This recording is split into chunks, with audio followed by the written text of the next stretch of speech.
భక్త కన్నప్ప తిరుపతికి 80 కిలోమీటర్ల దూరంలో ఉన్న కడప పక్కన ఉన్న రాజంపేట నుంచి 4 కిలోమీటర్ల దూరంలో ఉన్న ఊటుకూరులో జన్మించారు.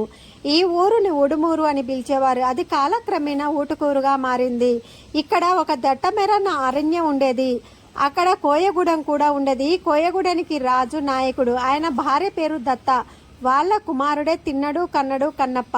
తాళ్లపాక అన్నమాచార్యుల తల్లిగారి ఊరు కూడా ఊటుకూరే. అన్నమాచార్యుల విద్యాభ్యాసం అంతా ఇక్కడే జరిగింది. రాజంపేట నుంచి తిరుపతికి 80 కిలోమీటర్లు. ఊటుకూరు ఎంట్రన్స్లో 2 విగ్రహాలు ఉంటాయి. ఒకటి తాళ్లపాక అన్నమాచార్యుల వారిది, రెండవది కన్నప్పది.